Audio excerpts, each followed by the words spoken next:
Everything is personal right here. Everything is personal right here. Ladies and gentlemen, boys and girls, welcome to another episode of Everything is Personal. And today we have a very special guest, internationally known, I'm not going to mention the instrument yet, but internationally known player, songwriter, recording artist, Mr. Kevin Roth. Thank you for being on. Thanks for having me. And the reason why I didn't mention the instrument that you're internationally known for playing is I want to dig a little bit deeper in that. But I'll leave it to a couple of questions that I have down the road. First, before we get going, just to learn a little bit about you, where did you grow up? Philadelphia. Okay, what part of Philadelphia? Well, I was raised in a place called Overbrook? Overbrook Park. Yeah, Overbrook Park. And I lived in Overland Park later in my life, but yes, it was Overbrook Park. Yeah. It's funny because when you tell people, oh, Philadelphia, the only other people that are from Philadelphia, they're the ones that ask you what part. Because usually it's like, oh, you're Philly. But no. You got to find out it's South Philly, North Philly, Northeast Philly. Because Right. I grew up in Philly too, even though I'm in LA now. So we definitely have that connection. And what was your childhood like? I'm pretty familiar with Overbrook Park. I don't think maybe we can paint a picture for our audience. What sort of the neighborhood was like? What was your childhood like? Did you have both parents? Do you have siblings? Maybe you can kind of go into that background a little bit. Well, the Overbrook Park was just, a suburb, I suppose. There was nothing extraordinary one way or the other. I came from what I would consider a highly dysfunctional family. Had two older sisters. My mom was sick for most of my childhood, and she passed away when I was 13. Then my dad remarried not long after, and then we moved to Kennett Square, Pennsylvania. So I wouldn't say that it was anything remarkable, but I always liked Philly. Actually, I liked South Philly a lot. Yeah. Because I'm a big foodie. That's a big Italian food place. And I used to hang out in where all those hippies used to go, South Street, I think. Yeah. South Street, yeah, for sure. They used to actually have a music shop, a Dulcimer shop there that I used to hang out at. Yeah, they had a few music shops, and they had a Tower Records there, which I worked at Tower Records, so Okay. I don't think people know what a Tower Records is these days anymore. We have to explain to people that is a place where you bought like vinyl records and CDs and cassettes and 8 tracks probably and all those things. But I guess vinyl is back in now. So going back, if you're open to talking about it, you said your mom was sick and you had older sisters and your mom passed away when you were 13. That's a very impactful age at 13. I'm Jewish, so 13 was your bar mitzvah, and my mom said, you changed because you thought you were a man and you become a real man. It's like, there's a whole bunch of things that are going on at 13. It's such an like impactful, like I said, age to be able to have all these emotional things with all the hormones that are happening. How did it affect you? Well, she was around for my bar mitzvah. I'm Jewish too. So it must have been closer to 14. Okay. So, well, regardless, 13, 14, 15, Yeah. it's still that age. Like, Yeah. what was the impact like? I'm sure it was a tremendous thing, but she was sick for a while, so you must have had a little bit of prep for that. But it's still a very traumatic experience, I'm sure. Well, it's very frightening when a parent is sick. She had a brain aneurysm. To have ambulances come to the house, it's very frightening. She died actually in North Carolina of a heart attack. And what I remember feeling when she died, besides confusion, was a lot of relief because she was not a happy lady. Yeah. And, there's no way that a parent who is sick for a lot of some kids' childhood can give them the love and the affection and everything that they need because they're not feeling well.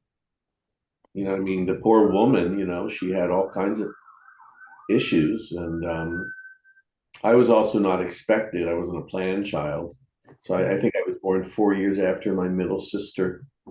Um, but I think the real trauma for me was that my father met his second wife just 2 months after my mom died. And then they got married quickly. So it was like boom, boom. It wasn't a wise decision, I don't think, on his part, but it was his decision. And, in my book, Between the Notes, I talk about that time period. Yeah. That's why I wanted you to expand on that a little bit, because I find that time period to be fascinating, and also how it can affect you as an adult throughout your life. I mean, your relationship with your parent, who you're not getting love and affection as a man, and that affects other relationships in your life.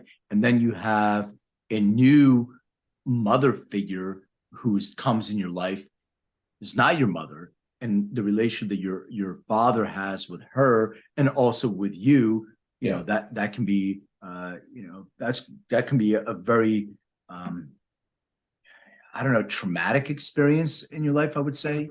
Yeah, I mean, I was always close to my dad. And what really saved me was that I was musical and spiritual at the same time. So right after my mom died is when I was introduced to the Dulcimer, which really started my career. Because I got the Dulcimer when I was 14 and got my first record deal when I was 16 on So, poker. all right, so let's talk about it, because you're an internationally known dulcimer player, and first of all, dulcimer. I mean, kids pick up a guitar and they pick a piano, and I play the sax, bass, the dulcimer. What is a dulcimer? I mean, I know what it is, but just so we can define it for the audience, because I'm sure some people don't know what that instrument is, the string instrument. And how do you get involved with a dulcimer? Well, this is on video as well, right? Yeah. So, I mean, this is a little tiny Dulcimer. This is what one looks like. This is like almost like a toy one, but it's a real one. It's called a soprano. And I saw the Dulcimer at a party at a meditation gathering that I attended by destiny, and I saw a girl there named Anne Stokes, and she played the Dulcimer, Mhm. and I just knew that that was it. It was, I liked the Dulcimer, I liked Anne, and then Anne was getting out of being a folk singer, or trying to be a folk singer in her young 20s. And she went, she had found a Sufi fellowship called Bawa Mahayadeen, was a kind of a guru. And so I followed her to Bawa Mahayadeen fellowship and got involved spiritually with all that. So I had music that was keeping me glued together. I had spirituality, which kept me guessing, because I knew from a very, very early age that this wasn't it. There's something bigger going on, and that's what really saved me in amongst all. It was like my lifeboat on stormy Yeah. seas. But I'm going back to this because I'm just trying to kind of paint the picture in my own head. You're 14, and how do you pursue the spiritual practice of, right now I'm in Los Angeles, so being in meditation and doing sound baths, it's normal. But Philly, it's I remember talking to my friends about meditation, and they're like, they didn't have the same reaction or the same response as people in LA do now. So Well, that's why I live here in California. It's more accepted everywhere now. yeah. It's just destiny. It's just kind of how it plays out. Um, But you go with your parent, like, or with your dad, like, how did you start this whole spiritual journey as a kid, or were you seeking something because your relationship with your mom or lack thereof? Were you seeking out?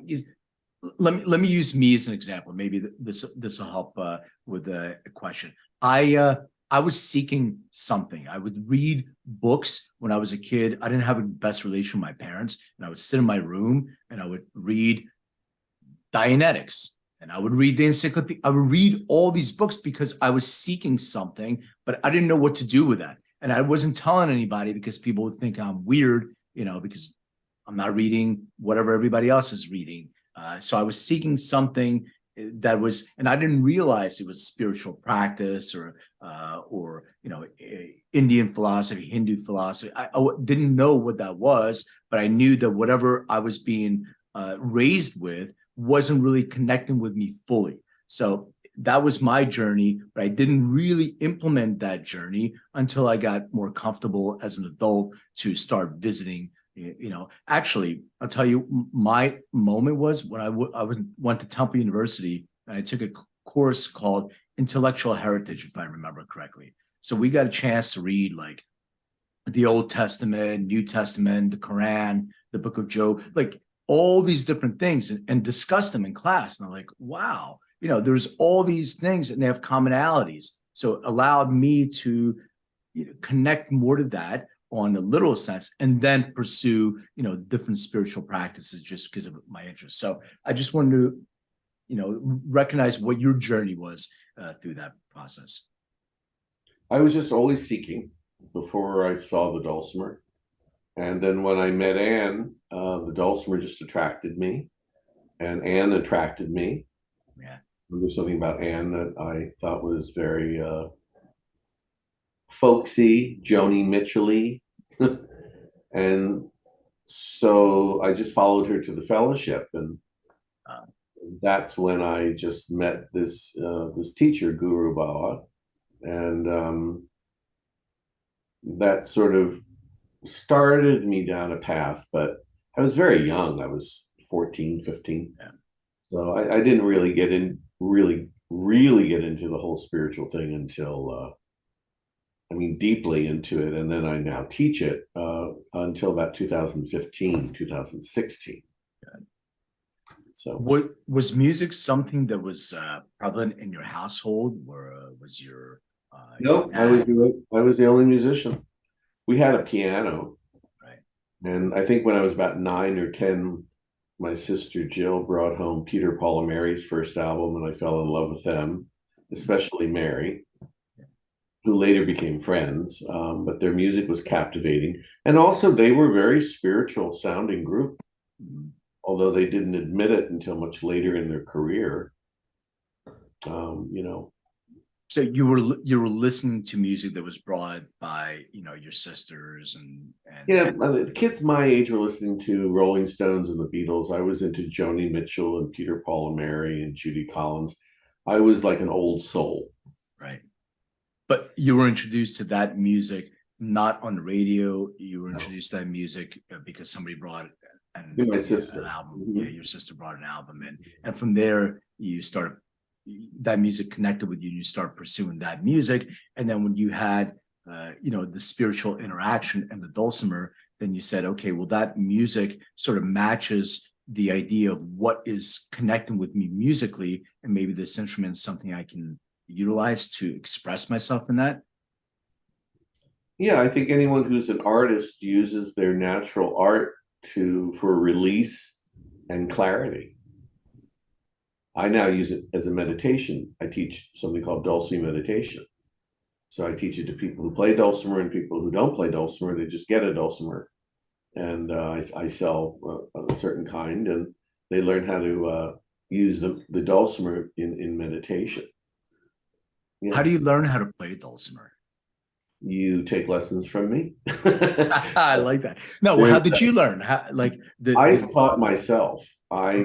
Which was a really terrific thing to do, because I played piano by ear, and dulcimer wasn't quite really known.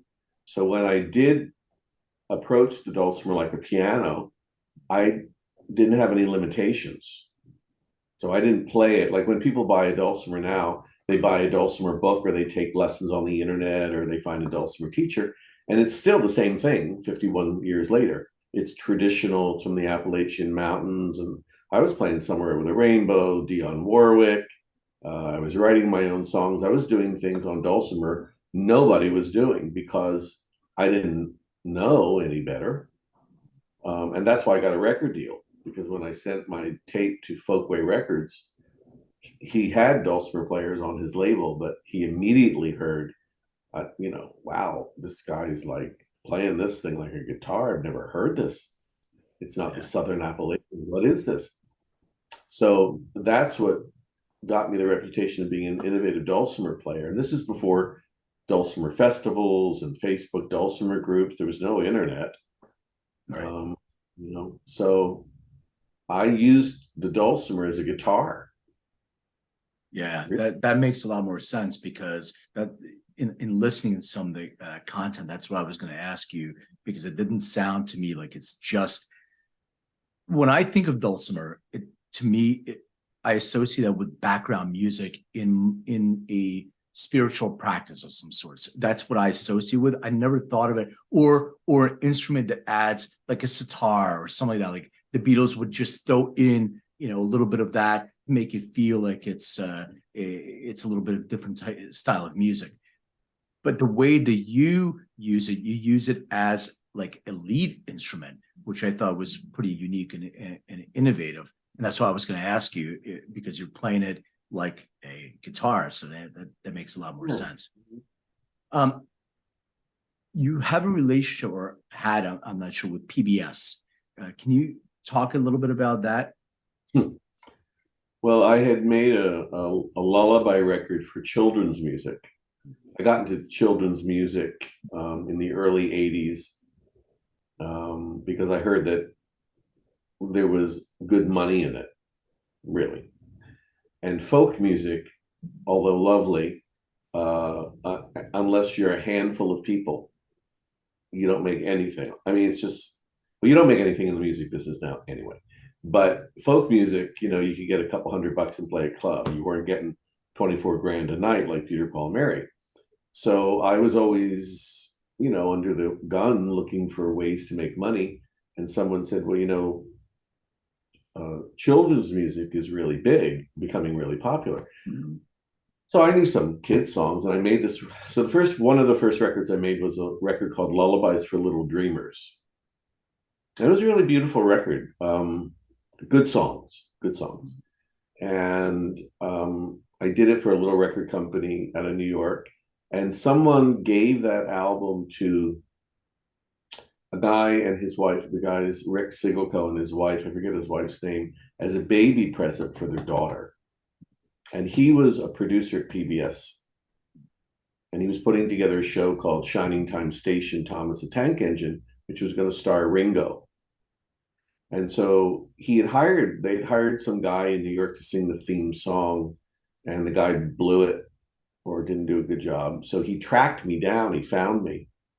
And I went to New York and I met with him, and he was a great guy, and he offered me the job, but he was only going to pay a set fee instead of a royalty. So I took it back to my music attorney, who obviously said, no, you don't do that. And Lloyd Remick's been my music attorney forever. That was the one time everything in my gut said, if you have to pay him, you're to do this show. Forget what the hell he's paying you. Do it. And it was a really smart move, because Rick said that if you do it and the show's a hit, you can write your own ticket. And that's what happened. So now I could sing in concert halls for 45 minutes, children's songs, and get paid thousands of dollars. And then I started my own record company at the advice of my Jewish father, who always had really good advice. Yeah. And and then I always assumed that if I was rich and famous, I would be happy. I don't know if it's just being Jewish or it's being knowing stars in the music business or just being somewhat of an idiot. But I worked really, really hard to be a millionaire and to get famous, and I got both. And I was so far from happy. But that was in my 30s. Mhm. So really, from 14 to 30, there was a lot of records and a lot of back and forth. But I got success, and when I got success, I kind of retired for a bit, and then yeah, Well, you also had a health scare, that correct? was much later. All right, so let's before we jump into that, I want to go back, and if you're not comfortable talking about this, that's fine. I just want to go back to the relationship with your parents, and Mhm. then how that affected because happiness, and I paralleled your journey too. My goal in life was to become famous, maybe as a byproduct, but it's to become wealthy and Mhm. to be a millionaire. And I did the same thing, and I also felt miserable, and I was and I was in a relationship that I think wasn't we weren't fulfilling each other, and went through a divorce, and I was in Philly, and I moved to LA, and there was a lot of things going on in my life, and there was a lot of connection to my youth with my parents and my father and my relationship with him, and the pursuit of financial well-being or wealth. Mhm. I was lying to myself. I was always telling myself like what I'm doing now, I really like, I enjoy, and it's making me happy, and I'm making money. But it wasn't really true until I started finding things that are more fulfilling to me, where I was actually giving things, and maybe wasn't making as much money, and that return of that energy coming back, I started feeling my cup being filled, so to speak. But there was still this whole relationship that I held on to from my parents. And it took me, therapy and all that other stuff. It took a long time, still a work in progress to sort of overcome. So I want to go back to, your story of your relationship with your mother, your stepmother, and then your father. And what was the effect of that? Well, my dad and I were best friends from day one. Um, he also was an artist, but not as a living. And the woman he married, and there's a very interesting story about that, and I'll tell you about it. I didn't like from the moment I met her. And she had to deal with me because I was my father's son. And in the Jewish world, that's king. Right?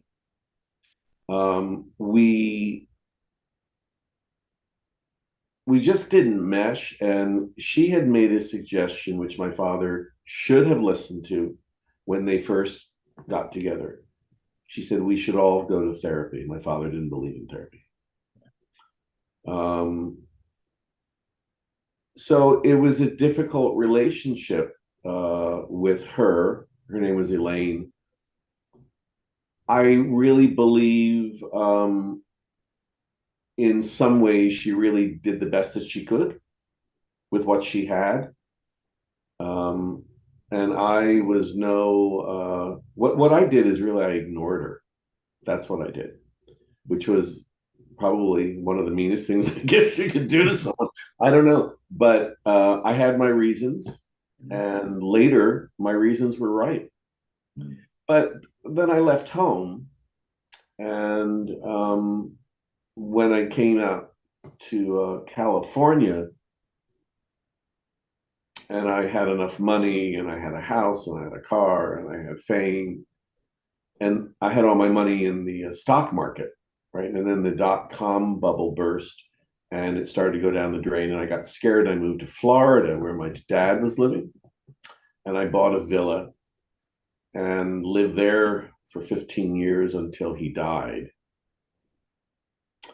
But the story I was going to tell you is that my father died when he was 90, and it was a couple of years later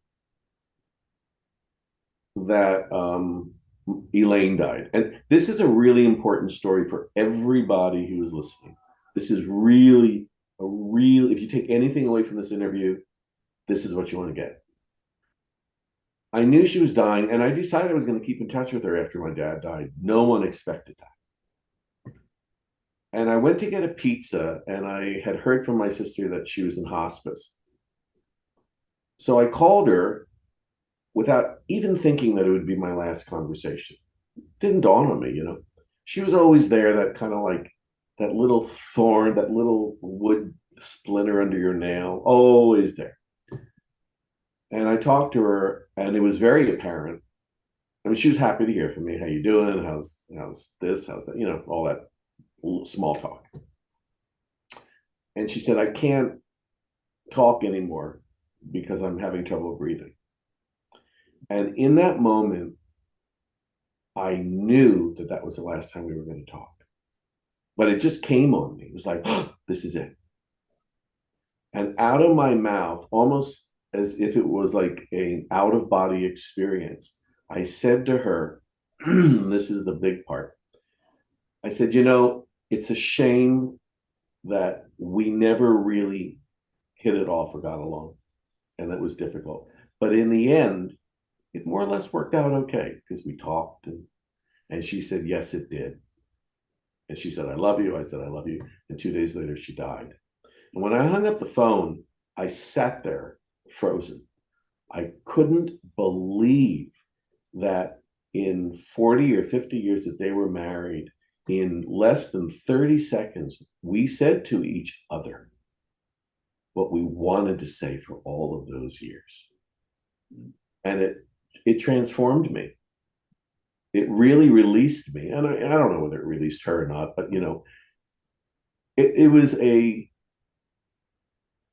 a brave, daring, and super intelligent thing that I did, which was based on a higher power, not me, because that came out of my mouth. I mean, and it was like, oh, what are you saying? You know, it was like I was watching myself do this, and it was like, you're apologizing to her. You're saying, gee, I wish we had. And I realized in that 30 seconds that all of those years were wasted in a sense because all people want is to be loved.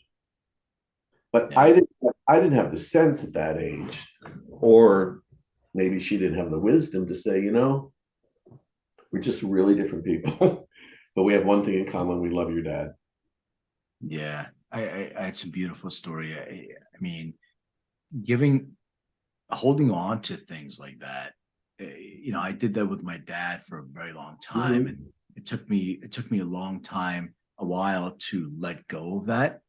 And man, what a, I don't know how to say this, like cleansing, I Yep. think, experience. That's what I would probably, that's the word that comes to mind. And I talk to my dad every day from now on. Who knows what tomorrow brings for us? We're Yeah. here now. And well, you can't change the past. We have lessons that we learn from that. But I think what you just said is so the love, the everything associated with seeking love and giving love. At the end of the day, that really is the common denominator between most people. And if you take all the bullshit out of the way, that's what it sort of comes down to. And it really affected my relationships. And I Oh, think, and I think what happened when my daughter was born, yeah. all I relearned what that is to love unconditionally and to receive that back. But I don't Yes. think I ever had that before from my parents. So It's that was a, it's very difficult. You know, the day my dad died, I didn't know he was going to die. He was in the hospital. I thought he was coming home, and I went to see him, and he looked really bad, and he was barely able to talk. But I did say, I love you, and he said, I love you too. And then 2 hours later, he died, and I knew he died because I was somewhere else, and inside, I'm very intuitive, said something's happened. And I called the hospital, and he said they just passed. So at his funeral, the last words we said to each other was, I love you. And we did. There's nothing to resolve. There was nothing really to resolve with Elaine. But the unconditional love is important. And I have a dog who I talk about in the book, yeah, Bosco, who taught me more about love than any human being, because he's my kid. We go everywhere together. I take care of him. I love him. He loves me. When he's not feeling well, he wakes me up at 3 a.m. because he has diarrhea. This just happened last night. And I take him out like a baby that cries in a room. And yeah, it's a pain to get out of bed. Thank God it's California, we don't freeze it all. But I would do anything for this dog. Yeah. I'm spending a lot of money on him now because he's going through a medical thing, but he's getting better. I wish I could find that in another human being, in a partner. And it's tough because we have egos. Interesting. Dogs don't. They're egoless and they don't worry like we do. But these are all lessons. And when I'm a personal coach. Yeah. And when I coach people, I tell them these stories about Elaine. I tell them stories about unconditional love and getting down to finding out who you are now. The old Kevin and all the things that were done to me were done to me, but that's not who I have to be today. Right. So that's why I call it creative life design, because you can start today and redesign your life for what you want. I want to dive into that in a little bit, and also talk about the music business or lack of business, however you want to identify and define that. But yeah, let me go back to the health scare. Okay. And I know that came later, but I feel, and based on connecting with your content a little bit, I feel that there was a pivotal moment in your life which may have led to you wanting the coaching and all that stuff. Did that come out from having a health scare? Maybe you can talk a little bit about that. So in 2013 or around 14, my dad died. I had a little business that went belly up, and my 9-year relationship ended. And I was in not great financial shape, because I'd also invested in real estate and that had bombed. And I didn't really have a music career because I had retired from it. And the internet had come along and people were downloading music. So no one was really buying many CDs. I wasn't touring because people weren't paying a lot of money. It was just a rough time. So I moved to Kansas, where my sister lived, and I was going to live with her until I figured out what I was going to do next. And when I got there, I set up doctor appointments, like, the dentist and the this and the that. And because I lived in Florida, I went to a dermatologist. And this guy basically said that there's a little dark freckle on your nose. It doesn't look so normal. And then a couple weeks or month later, they took a biopsy and they said, well, it's in situ, which means that it hasn't really gotten deep into the skin as skin cancer, but they were wrong. It had. And then I think about a month or two later, I was shaving and I found a lump under my chin and my gut sank. And I went to another doctor, and long story short, I ended up having stage 3 melanoma. So there are 4 stages to melanoma. And as of today, there's no cure for my particular type of melanoma. So it's not like you can do chemo and radiate, it's like, no, it's a death sentence. But I had to educate myself, because some of the oncologists, I saw 4 of them in Kansas, including the top one, supposedly. And what they were telling me just didn't make any sense. They wanted to do things to me. And every ounce of my being just said, no way. So I got on the internet and I found an oncologist, to make a long story short, who finally agreed with me and said, let's not do anything like that. We removed the 2 little places we found, and we scanned your body, and there's no signs of existing cancer. If it comes back, it'll probably come back within a year. And then that's it. You have a couple of years. So I waited a year and I thought, they gave me a 70% chance of this coming back and dying. It's a pretty big. So, like, is this something like a Peggy Lee song? Is that all there is? So you have records, so you have fans, so you had money, so you had fame. Now you're going to be dead.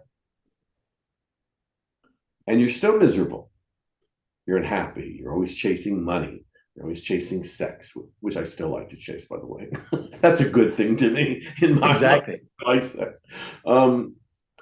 But it was like I was miserable. I was frightened. I was miserable. I had to find I had to find people who healed cancer without Western ideas, and I had to sort through all this stuff. And when a year was up, I went to my oncologist and I said, "I'm going to California. I'm going back to San Diego because I've had it. I'm not going through this." And he said, "Well, you'll know if you're sick, and if you need somebody, I'll recommend someone." And I found an apartment for $1,000 a month, which is unheard of, as you can imagine, with parking and laundry. And I packed my Jeep and my dog and my Dulcimers and some other stuff, and I drove for 3 days to California. And when I got here, I just thought to myself, I'm just going to be. But during that time period in Kansas, I had a very, very deep dive spiritually, and very strange things happened. So one of the things that happened is while I was in my apartment with bandages all over my face, I saw a Netflix movie called Awake about Yogananda, who I'd heard of, and I watched it, and then something said I should look for his self-realization church. But I knew there wasn't anyone in Kansas. I knew there'd be some in California. But I found one in Kansas, actually right across the street, which was the weirdest thing because I'd driven by this little church, didn't have a sign outside of it every day. Never knew. And I went there, and that's where I learned about self-realization, which is really finding out that everything is God, basically. And I got home one day from one of those services, and I Googled self-realization, and two names popped up. One was Ramana Maharshi, who was a very revered sage from India, who taught self-realization, non-duality, and an author by the name of Robert Wolfe, who had written a book. So when I got to San Diego, I called Robert and I said, "Can I come up and just see you?" And he said, "Yeah." So I drove 4 hours up to Ojai. And I brought my Dulcimer and I sang him a song I wrote called Adrift, which you can hear. It's on YouTube. It's on my album, The Deviant Dulcimerist. And he said to me, "No one's ever done that before." And I said, "What do you mean?" And he said, "No one's come here and played." And I said, "What do you, people come here?" So I had no idea that people from Jim Carrey to other people, known and unknown, sought this guy out, that he was a spiritual teacher. I had no clue. I just thought he wrote a book because he didn't look like a guru. He didn't act like a guru. He didn't have any bullshit to him. He was just a thin, very plain spoken, soft spoken guy. He just had a conversation like this. And he introduced me to non-duality. And I kind of got it. Non-duality means that everything is God, or everything is that doing what it does. But it didn't connect 100%. And it drove me nuts for about a year or two. And I decided to drive back up there and go to one of his non-duality meetings in Ojai at the Krishnamurti Center. And I asked the whole group, the whole table of people who were non-dual people, so to speak, they were studying it, and Robert was there. I said, "Okay, I get everything is God, so what do you do with it?" And no one could tell me. No one could, I said, "Okay, so everything's God, now what?" And no one could tell me. And then I drove Robert back to his apartment, and he said, "I want you to come inside. I want to tell you about something." And I went inside, and he said that there's something else beyond non-duality. And I said, "Oh, now you're telling me there's something beyond God? Okay, I got to hear this one." And he introduced me to something called ajata. And ajata is what Ramana Maharshi and people with wisdom call the ultimate teaching. And that made absolute sense. That was what I had sensed as a child. I had known, but I didn't know what it was or where it was, and here it was. And then I said, "Oh my God!" And I got it. I got a job. I teach. You know, a jada really isn't a teaching because of the nature of what a jada is, which basically means that everything is empty. So there's nothing to teach. There's no one to teach, and all that kind of stuff. But in this dream experience, it's taught. So I teach that based on Robert's books because he passed away 2 weeks after his last book came out. But he was a brilliant teacher. I don't know whether you've ever heard of him, but more and more people are discovering Robert. And he was like he was a friend. But Yeah. I didn't come to him as if I knew who he was, that he was a big deal, I wouldn't have gone seen him. I just thought he wrote a book. Yeah. But, well, it's an incredible journey, and you never know. And I think like one of the lessons that I got from that is taking action opens up opportunities that you may not be aware that are there for you. They're already there. And, we talk a lot about law of attraction and these kind of things. And I think people don't misunderstand that whole connection. Yes, there is a connection to source. Yes, there's vibrational energy. Yes, there's a connection to frequency and all that stuff. But you have to participate in that.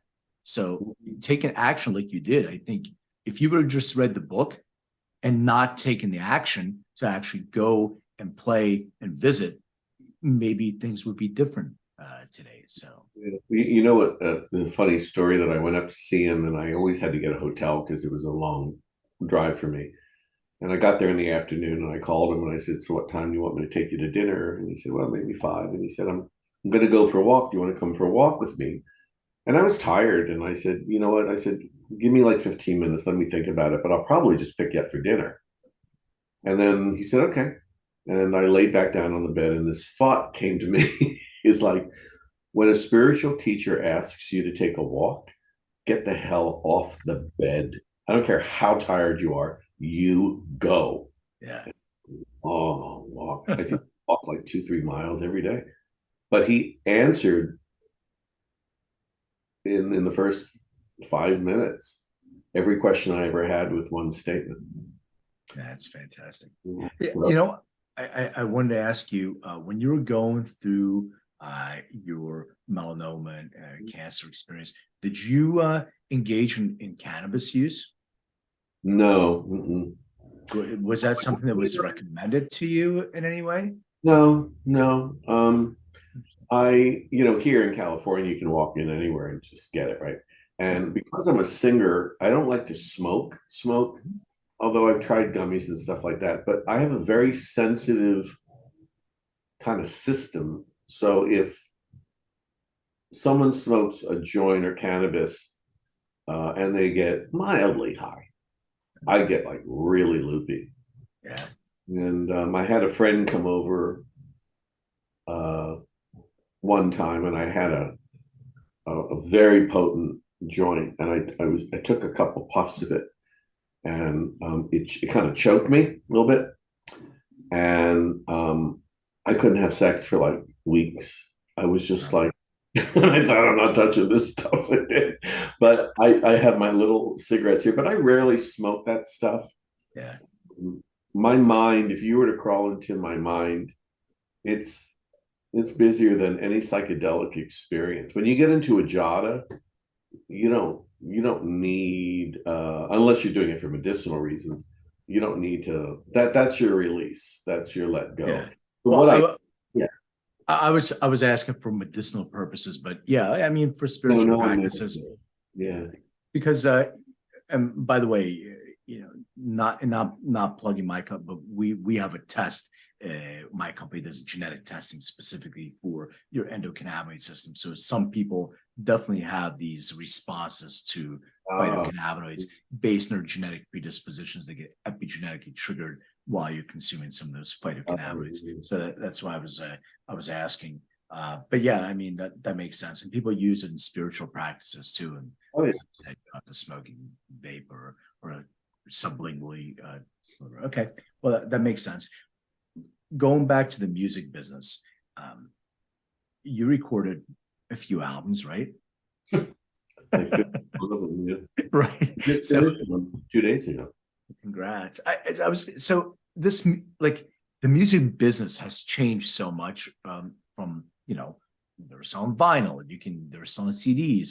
Even that was interesting because I came from the record store kind of business, but now with streaming and downloads and all these different things, like okay, you have 50 plus albums, but what do you do? Like how do you generate revenue from that? Because it's not like radio play like it used to be. You get a nickel for your song or whatever. How's Well, the I've been with a distributing company called CD Baby for years. So I've done really well with them. And they get it out to all the YouTubes and the thises and the that's. The problem and a blessing in a way is that what happened is they figured out that they could get all these musicians who are not business people to agree to pay them something, not really knowing exactly how much, but they could be found anywhere on the internet. So they're instant fame. So that's like saying, you're a little guppy in the ocean, but at least you're in the ocean. So then people like Taylor Swift and all these other people figured out that they could sell they could have 1 million downloads and still make nothing. right? So this last album I just made, I finished it on Monday, actually. It's a lullaby instrumental Dulcimer album called Dulcimer Dreamland.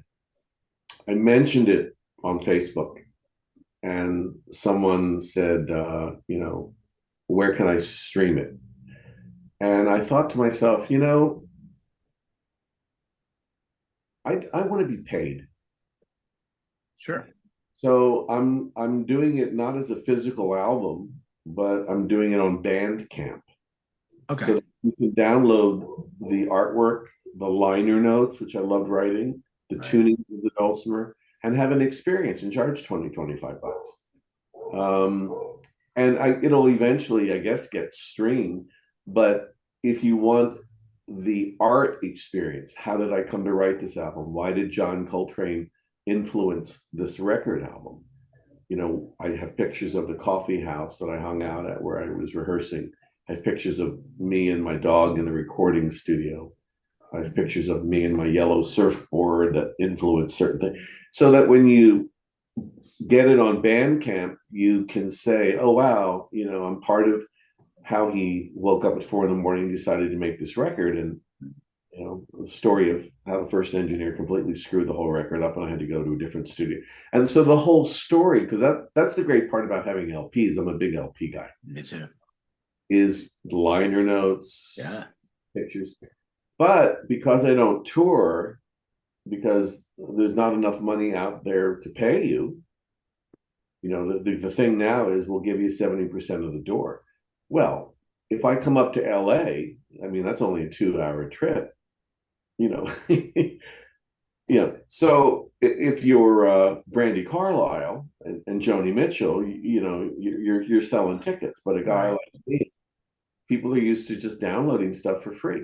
So there really is no business. If you can manage the tour or to play out, then you can make money on merchandise. I don't honestly know how people are doing it these days. I'm very lucky that I was there during cassettes and albums and CDs and all of that, and I had my own record label. Right. But on the positive side of it is I can put something up on YouTube and not monetize it, and someone discovers me, even as a coach. I've had Sure. clients discover me playing the dulcimer and go, wow, I want to learn that. I had one guy write to me. He says, I've been following your career for years, but I really like what you're doing now, which is practically nothing. It's Dulcimer meditation. So if you're an artist, you just keep doing it. Yeah. You just do it and do it and do it, and however it happens. But you did tour all over Oh yeah, yeah. that. Did you tour as a a solo performing artist, or Yeah. did you also play with other bands as like a No, coming out? no. You never did I that? had backup musicians, but I was Right. always a soloist. It's always your gig. Did you open for anybody ever? Like Occasionally I would, uh occasionally I would. But when I started to play big venues, it wasn't the situation where there was an opening act. It was just yeah. me. So I'm just trying to like I'm curious how to would you open, like, would it be a jazz club, or would it be like now remember the Main Point in Bryn Mawr, Pennsylvania, the folk club. yeah, of course, yeah. Everyone played there. Great Jackson place. Brown, Joni Mitchell. Yeah. So there, I would open up for headlining acts. But that was what, 200 seats. I Yeah. mean, it was the place to play back then. Right. Sometimes I would get booked at folk festivals, and of course, there were many other performers there. But mostly, I did a lot of my touring was through a thing that used to exist called community concerts, and they would book you in towns in remote little places all over the country. Mhm. So they would bring music into, like, a little bodunk town at the high school, Yeah.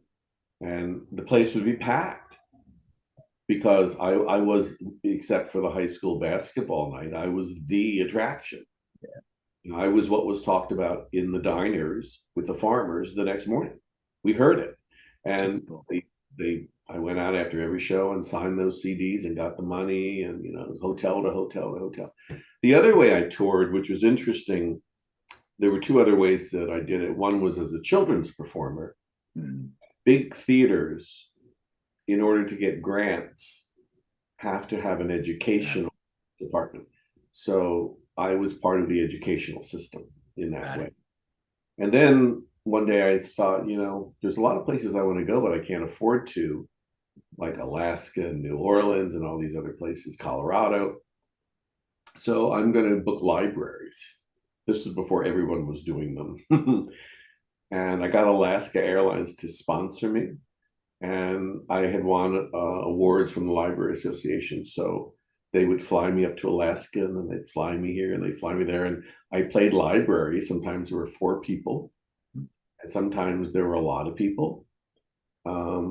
But I got to see all those places, and I made money at it, I think. Well, it didn't cost me anything because the hotels were paid for, so I must have. And Sitka, Alaska was like something out of a dream. Wow. It's like the Riviera of Yeah. Alaska. The New Orleans, oh my God. Yeah. The woman took me with the librarian, the head librarian, because there's like a main central library, and then there's all these other little libraries from the main branch. So you would come in through the main branch, and then they would take you to all the 10 or 12 other libraries. So she took me right after that big, I think it was Katrina, and Yeah. she showed me, like, literally, I wrote a song about it actually, refrigerators and trees. Yeah. And she would say that used to be a graveyard, and that gravestone belonged 6 miles up the road. And because in New Orleans, everything was below sea. Right. Right. It was oh my God, I love New Orleans. Yeah. Yeah. I mean, I was going to ask you, what are some of your favorite places to play? New Orleans, I think it's good. Colorado was absolutely gorgeous. I played, I forget where, it was near Telluride. It wasn't Red Rocks or anything. No, no, but a lot of touring. Yeah. And I write in the book about an experience where I was on the road, and like getting standing ovations, getting paid a lot of money, selling a lot of product, and coming back to my hotel room and feeling miserable and not knowing why. I wrote the story about that. It was with the Red Hat Society when we played the theater that originally premiered The Wizard of Oz. Mhm. I think it was in Wisconsin, but there was somewhere out there. So yeah, the road, the road's a tough life. But now I live in a place that's perfect because I'm 10 minutes from the ocean. I'm 40 minutes from the mountains. San Diego is like, Yeah. is like amazing. Beautiful place. If somebody wants to engage you for coaching, Mhm. what should they expect? Like, what type of, who are the people that are aligned with you, and what do they what what type of challenges, or what are they trying to overcome, and how do you address it with them? Well, how I got into coaching is someone suggested that I become a coach, a life coach, and I didn't even know what it was. I had never heard of it. And he said, you figured out how to change your life, because the three questions and the main parts of my book is what matters, why does it matter to you, and what are you going to do about it? So I was faced with literally a death sentence and maybe a year or two to live. Of course, that was 7, 8, 9 years ago. Nothing's ever come back, thankfully. But I took the bull by the horns and I said, I'm shaking my life up, and if I only have 2 years, I'm living it my way. Yeah. And I figured out how to do it. I was almost broke, and I managed to figure out a way to live in San Diego, one of the most expensive cities in the country. Yeah. And I'm still in an apartment that's $1,000 a month. You know how. So the first question I ask any potential client is, what don't you want in your life anymore? Because most people don't even know that. Well, what don't you want in your life? Yeah, what don't you want? What do you Very want? interesting question. Because most people ask, what do you want in your life? And I find I it don't care what you want right now. I want to know if you know, what don't you want? I don't want to be in debt, in credit card debt. Okay. Are you sure you don't want that? Yeah. All right. What do you want? Well, I want this. Okay. So now we know what you don't want. We know what you do want. Now let's understand why you want what you want. Why do you want a lot of money? What are you looking for? It's not the money. People think it's money. It's not money. You want it's the feeling that money gives you, which is freedom. freedom. Yeah. So you can have freedom and be cheap. There's a lot of people who don't have a lot of money in this town that are living and smiling here in Ocean Beach. And I know people with a shitload of money that have frowns on their faces all the time. Yeah. So if you want the feeling, well, that's easy to get. So I teach people how to get clear on what they want, and then I teach them the process. In the book, there's stuff about that, but there's tools, things you use. It's like you got to get out of your mind. You need to eat well. You need to hike. You need to love yourself.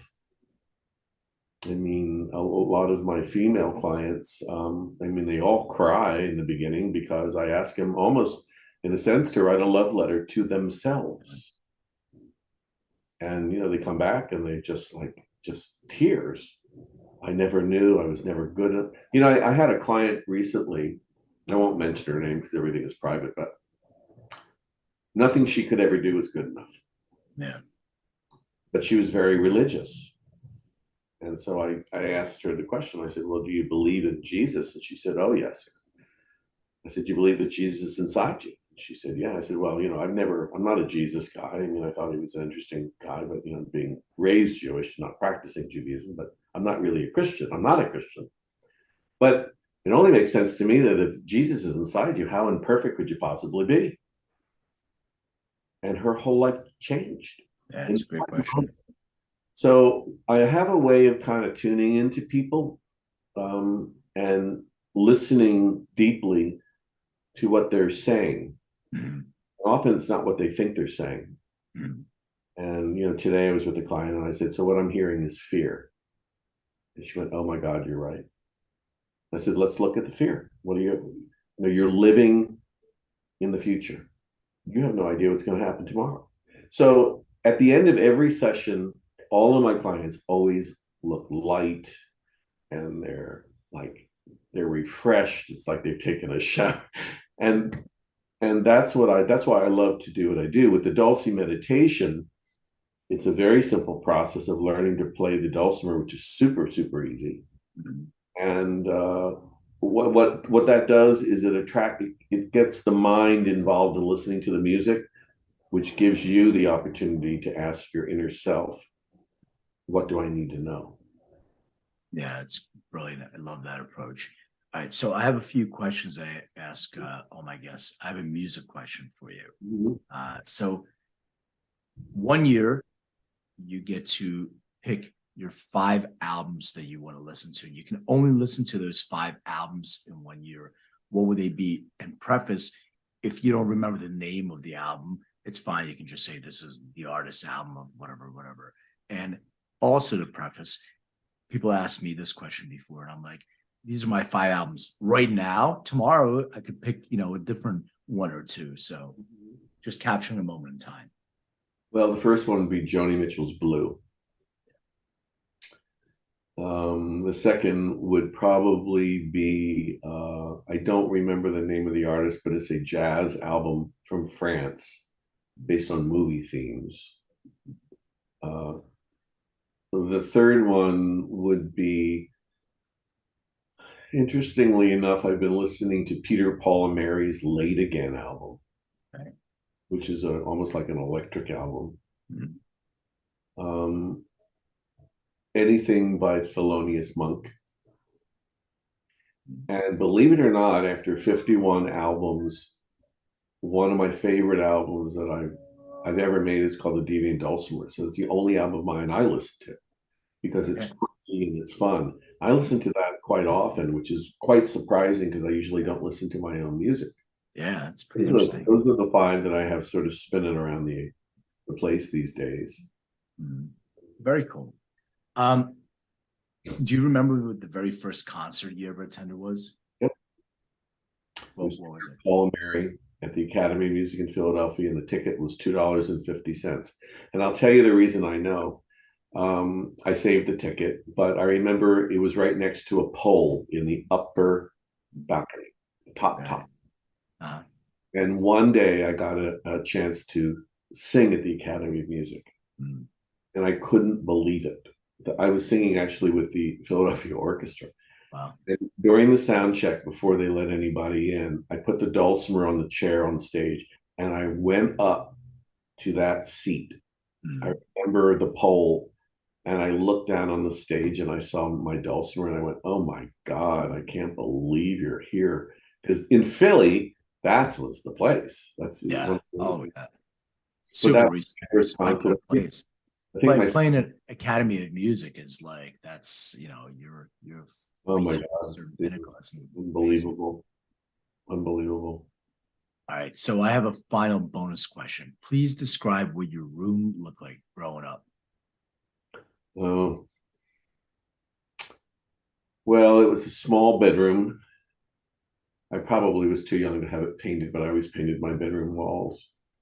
I kept the door shut a lot. I pulled the drawer out so that no one could get it. And my bedroom looked over the driveway. But And any posters, art on the wall, anything that's distinguishable that you can remember? I remember a stuffed monkey called Zippy. That's all I remember. I was mostly terrorized. So I did I acted out in some very strange ways, but that was my fate for that time. Yeah. Mm-hmm. Got it.